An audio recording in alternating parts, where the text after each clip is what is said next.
Café Gogo, ce nom ne vous dit certainement pas grand-chose. Normal.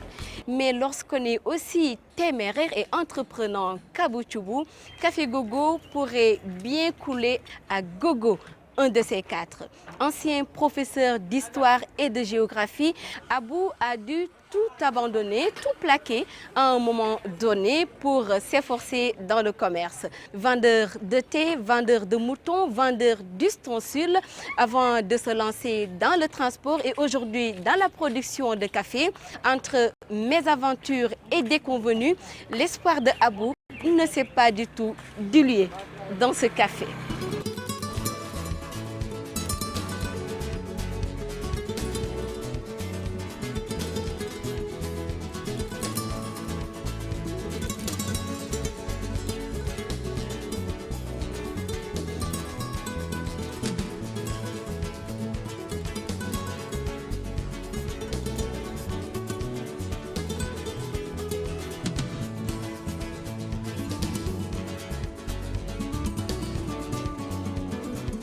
La vie de Abou pourrait bien se résumer autour de cette tasse de café et de ce bout de chou. C'est ma fille, elle se nomme Gogo. Gogo, c'est ma tante. Bon, donc, c'est ma mère adoptive. Donc, elle n'a pas eu la chance d'engendrer et elle m'a élevé. Donc, et elle est décédée presque alors que j'étais célibataire. Après une légère fâcherie pour ne pas aller à l'école coranique du quartier, en cette période de vacances scolaires, Gogo consent finalement à suivre papa.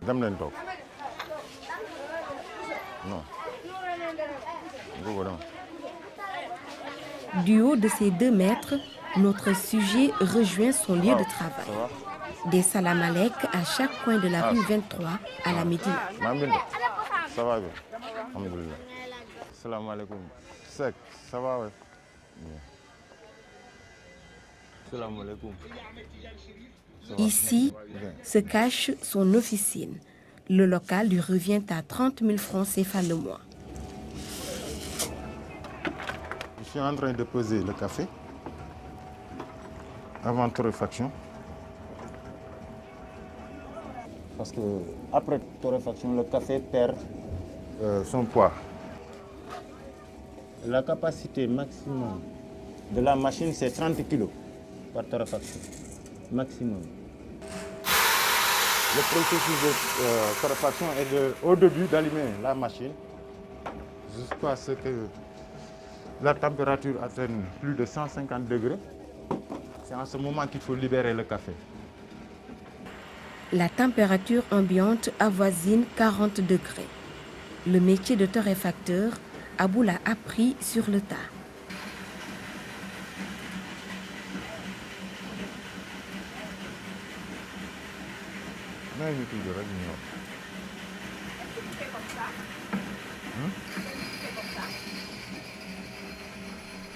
Là, je vérifie si le café est bien torréfié ou pas. Mais je peux le contrôler aussi avec l'autre machine.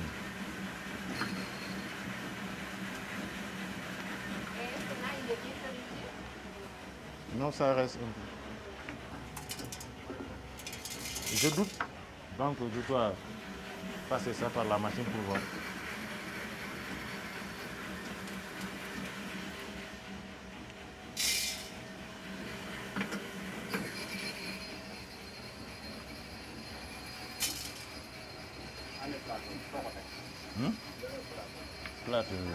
Plateau. Plateau muy bien.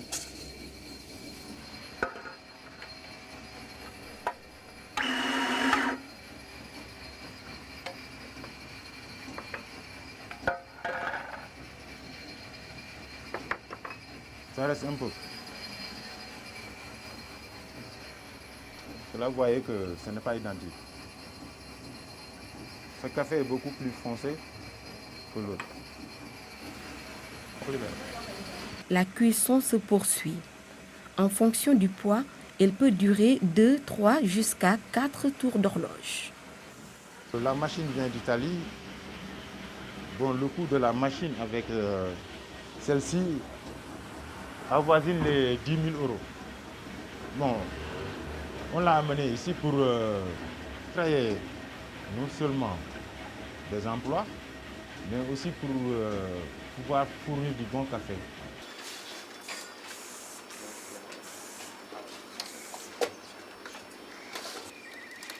Les mécaniciens d'en face et les voisins immédiats ne diront guère le contraire, eux qui se ravitaillent ici depuis quelque temps.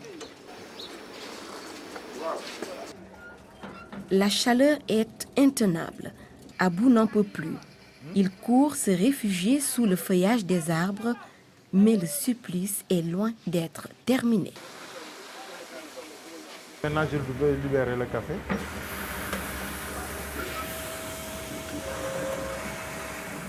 Cette machine a double fonction de refroidir le café pour maintenir le degré de torréfaction et en même temps d'aspirer tout ce qui est impureté. Donc sable et tout est déjà séparé du café à l'aide de cette machine.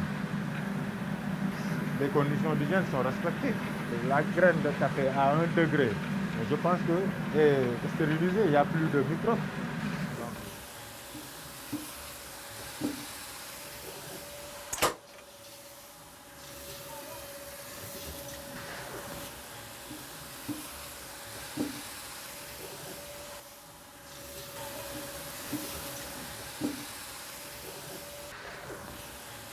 C'est grâce à cette machine que nous allons moudre le café et le rendre en poudre pour ensuite l'enchaîner.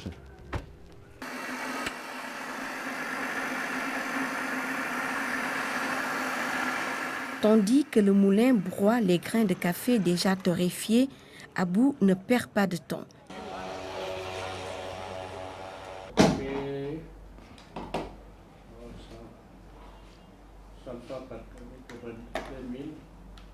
Ça fait 120 000 ans. Et d'abord, il avait déjà payé les frais techniques, quoi. Les implacés. Ça lui coûte maintenant 60 ans. Bon, c'est très coûteux, mais je veux faire mon label, c'est à cause de cela aussi. Me décaler complètement de l'informel, de ce qui existe déjà. Et montrer que aussi qu'on peut, nous les Sénégalais aussi, produire autre chose qui peut concurrencer même le produit des Occidentaux. Il y avait un facteur économique, il y a un facteur esthétique, d'hygiène, tout cela réuni qui fait que j'utilise cet emballage.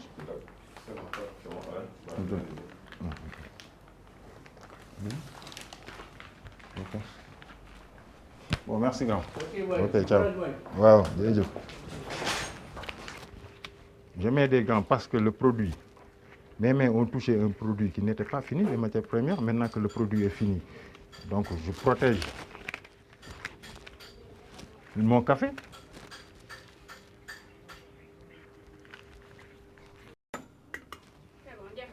Bien, vous.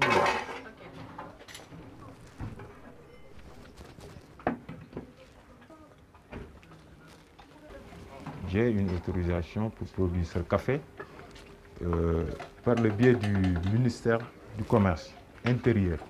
Donc, qui m'a fourni l'autorisation de mise en consommation même de ce produit. Parce que le produit a été testé par un laboratoire de la place. Donc, après avoir testé le produit et examiné l'emballage, ils m'ont donné l'autorisation. Sama liggéey fii mooy dagg boîte yi ak sol café gi ci mbuus yi di ko def ci boîte bi lu ak tànn café gi bu ñëwee man maa koy tànn xam nga li ci nekk salte yëpp man maa koy dindi. Comme Binta, Ousseynou, peintre de formation, est rémunéré en fonction des ventes. Je vendais 1000 francs par jour, 1500, 700, 300, 200. Ça dépend de la journée, si clientèle bi aussi. On vend la tasse à 50 francs. C'est dur, c'est pas dur, parce que tout travail est difficile à ce moment. Tout début est difficile, les moyens ne sont pas disponibles pour démarrer convenablement. Et alors que fermer aussi n'est pas la solution. Le bout du tunnel, Abou le verra lorsqu'il disposera de revenus substantiels. Parce que Pour l'heure, son affaire évolue en dents de scie. ce paquet de café est un paquet de 50 grammes. Et on le vend à 200 francs. 200 francs l'unité. Il y a des jours où on ne vend pas un paquet, mais il y a des jours où on vend 2, 3, 4, ça dépend, 5. Aujourd'hui, il est passé faire le point avec sa revendeuse. Bi mooy deuxième fois daal mu jox ma ko waaye ba première fois ba ma ko ñëkkee jox doxoon na maa ko doon expliqué client yi après moom mu mayoon ma ci mu essayé waaye café bi neex na. De retour chez lui après une journée bien remplie, ce touche-à-tout a daigné enfin revenir sur un trait de son passé. L'enseignement, on me paye moins de 50 000. Avant de me lancer dans la production du café, j'étais transporteur. Donc c'est avec ce camion que je transportais de la marchandise dans le pays et dans la sous-région. Dans la nuit du 12 au 13 mars 2005, que j'ai eu à rencontrer les coupeurs de route. Donc, ils m'ont fusillé, mais ils ne m'ont pas touché, ils ont touché le camion, les pneus et tout. Mais Dieu merci qu'on a pu sauver notre peau. J'ai eu à faire 7 km en 7 secondes pour sauver ma peau. Aujourd'hui, mieux que quiconque, Abou Choubou sait que chacun est le fils de ses œuvres et que les vrais hommes de progrès sont ceux qui ont pour point de départ un respect profond du passé. Petit à petit, on devient moins petit. Et oui, Abou, petit à petit, on devient moins petit. C'est dans La Belle Afrique, votre magazine. Vous avez un exemple à faire suivre, un sujet à nous proposer. N'hésitez pas, faites aussitôt le 88 628 65 00 ou écrivez à labelleafrique@rts.sn. En attendant, toute l'équipe de La Belle Afrique vous donne rendez-vous dans un mois pour un autre exemple à suivre.